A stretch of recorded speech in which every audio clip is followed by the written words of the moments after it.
If retirement is supposed to be the finish line, why does it feel like somebody moved the finish line, repainted it, turned it sideways, and then forgot to tell anybody? Because here's what's happening right now. Millions of people spent 30 or 40 years building a picture in their head of what retirement looks like. You know the picture, the one from the brochure. Smiling couple, straw hats, walking on a beach at what appears to be 6:30 in the morning for absolutely no reason. There's a golden retriever. There's always a golden retriever. And then they actually get there and it looks nothing like that. Not because they failed, but because retirement itself changed quietly while everybody was busy working.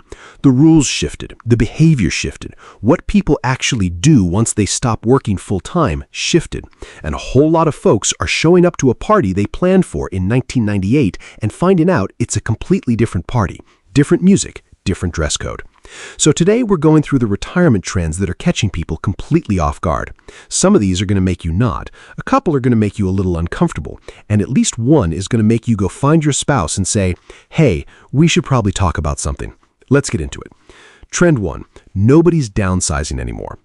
For decades, the plan was basically automatic. The kids move out, the house gets too big, you sell it, you buy something smaller, you pocket the difference, and that difference becomes fun money, cruise money, grandkids spoiling money.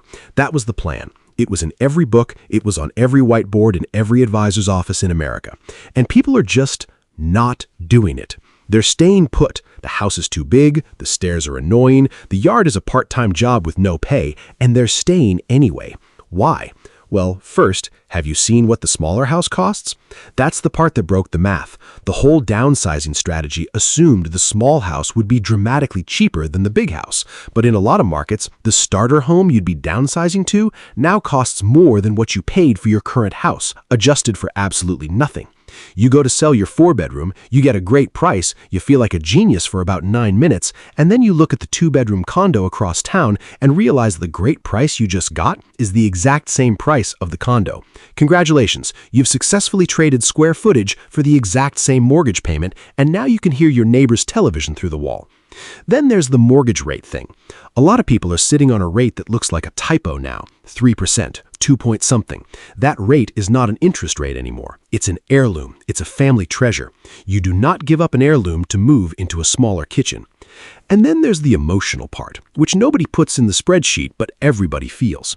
That house isn't just square footage. It's where the kids grew up. It's where Thanksgiving happens. There's a door frame in that house with pencil marks on it, and you cannot put a pencil-marked door frame on Zillow. So retirees are staying, which is fine. But here's the part that catches people off guard. If you don't downsize, you don't unlock that equity, and a whole lot of retirement plans were secretly counting on that equity.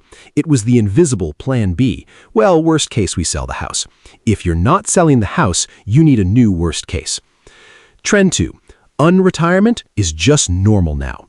Retiring was a one-way door. You walked out, they handed you a cake, somebody made a joke about golf, and that was it. You were done forever. Now, people retire and then they come back. Not as a failure, not as an emergency, just as a normal, expected, yeah, I'm doing a little something phase of life. We've got a word for it, unretirement, which is a genuinely terrible word, but it's the one we've got, so we're stuck with it. And it's not always about money. That's the part that surprises people. Yes, some folks go back because the numbers got tight, but an enormous number of them go back because they got bored.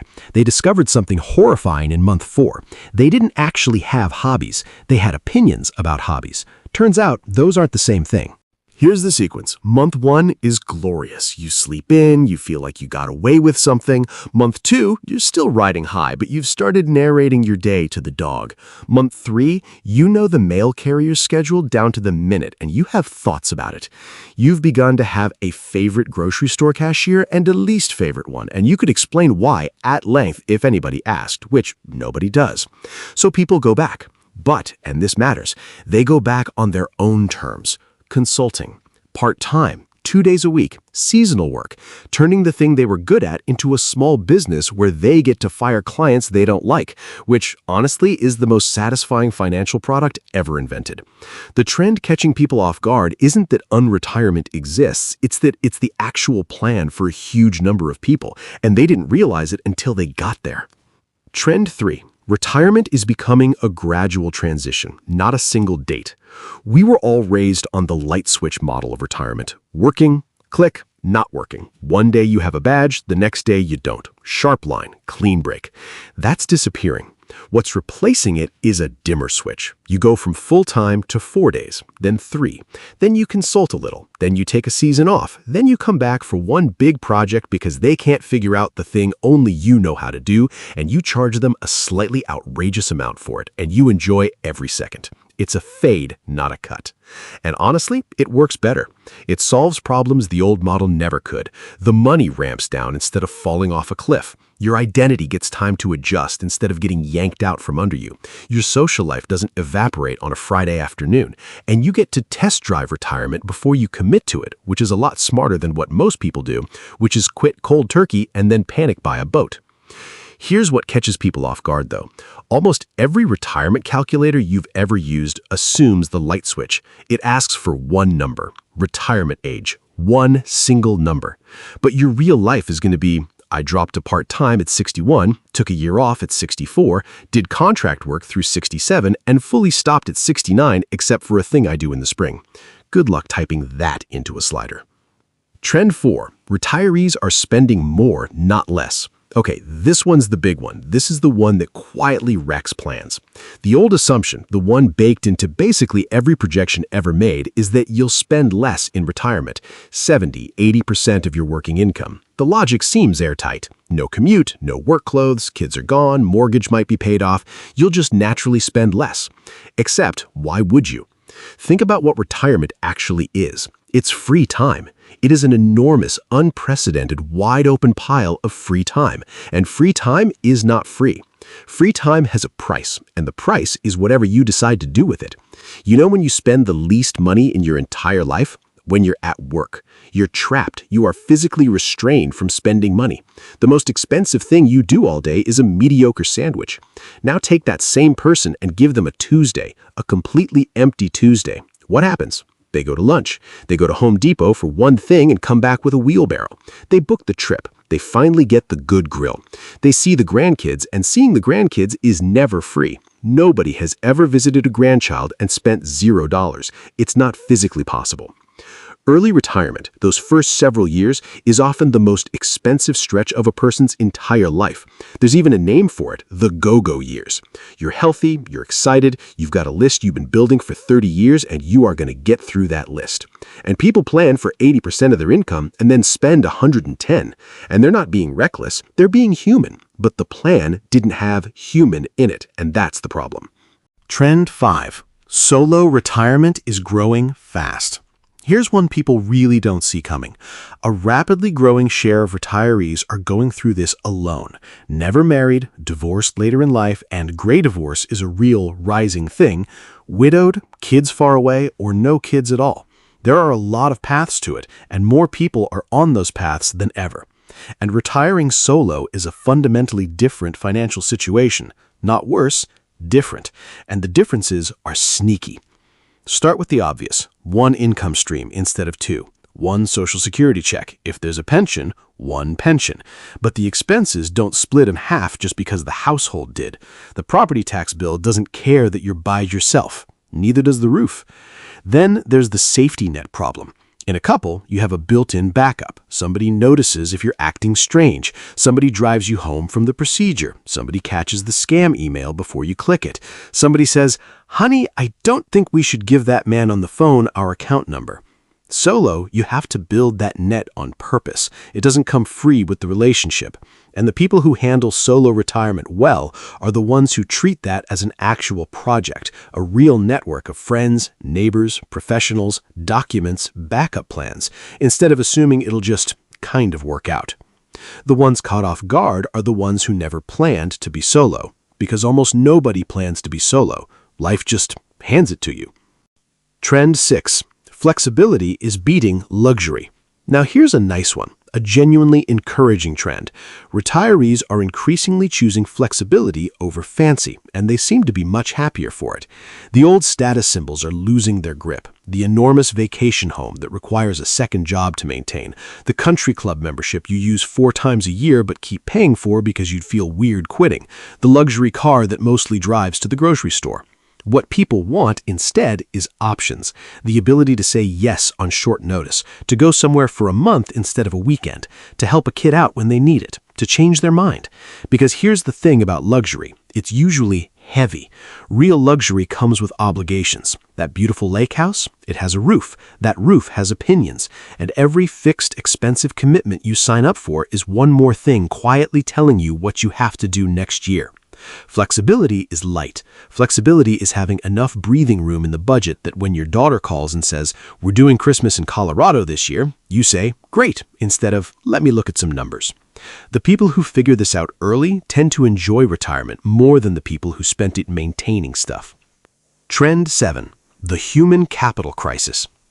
You have two kinds of wealth. There's financial capital, the 401k, the brokerage account, the house, stuff you can see on a statement. And then there's human capital. That's you, your skills, your experience, your network, your reputation, the fact that people in your industry still pick up the phone when they see your name. Human capital is the engine. It's what built the financial capital, and nobody warns you that it depreciates fast the second you stop working. Which is a problem because look at what's quietly holding up half these modern retirement plans. I'll do some consulting. I'll go back part-time if things get tight. I'll pick up contract work instead of selling stocks in a down market. Every one of those is a bet that your human capital is still worth something. But your network has a shelf life. 2 years out, your best contacts have retired, moved on, or been reorganized to oblivion. Your skills have a shelf life. That software you were a wizard at, 4 versions have shipped since you left, and the 28-year-old training you would very much like you to stop describing a fax machine. And your confidence has a shelf life, which might be the biggest one of all. So here's the crisis. Millions of people are treating "I can always go back to work" as their fallback plan. It's the invisible airbag in the retirement car, and nobody's ever checked whether it's connected. The people who avoid this keep a little of the engine running. One client, one board seat, one class they teach, a few relationships they actually maintain. Small effort keeps the airbag connected. Trend 8. Retirees are leaning hard on technology. Let's clear something up, because the stereotype is embarrassingly out of date. The image of the retiree squinting at a phone, holding it at arm's length, accidentally FaceTiming their own ear, that's a lazy joke, and it's increasingly wrong. Retirees are online. They're banking online, investing online, video calling grandkids, ordering groceries, tracking their heart rate on a watch that occasionally tells them to relax, which is annoying but often accurate. And it's a genuine quality of life upgrade. If you can't drive as easily, delivery isn't convenience, it's independence. Telehealth isn't a gimmick when the specialist is 90 minutes away. Being able to see a grandkid's face instead of just hearing their voice is not a small thing. But here's the catch, and it's a real one. Every one of those conveniences is also a front door, and retirees are the single most targeted group for financial fraud in this country. Not because they're foolish, because they have assets, and because scammers are professionals who have refined their scripts on thousands of people. And the scams now are good. We're way past the misspelled email from a foreign prince. We're into cloned voices, fake bank calls that show the real bank's number on your caller ID, fake brand kit emergencies that hit you in the one place you can't think straight. So yes, use the technology, it's great. But the same trend that gives you telehealth and grocery delivery also puts a very sophisticated criminal one click away. The retirees getting caught off guard are the ones who adopted all the convenience and none of the caution. Simple rule, and it costs you nothing. Nobody legitimate ever needs your money in the next 10 minutes. Ever. Urgency is the scam. None of this is bad news. Honestly, most of it's good news. It means retirement is more flexible, more customizable, more yours than it's ever been. But it only works if your plan is built for the retirement that actually exists, not the one from the brochure with the beach and the golden retriever. So here's what I want from you. Pick one, just one, of these that hit a nerve, the one that made you go, huh, that's not a coincidence. That's the one your plan is quietest about. Go look at it this week. And if this was useful, do me a favor and drop a comment telling me which trend caught you off guard, because I read them and I'm genuinely curious which one lands hardest. Hit subscribe if you want more of this, and I'll see you in the next one.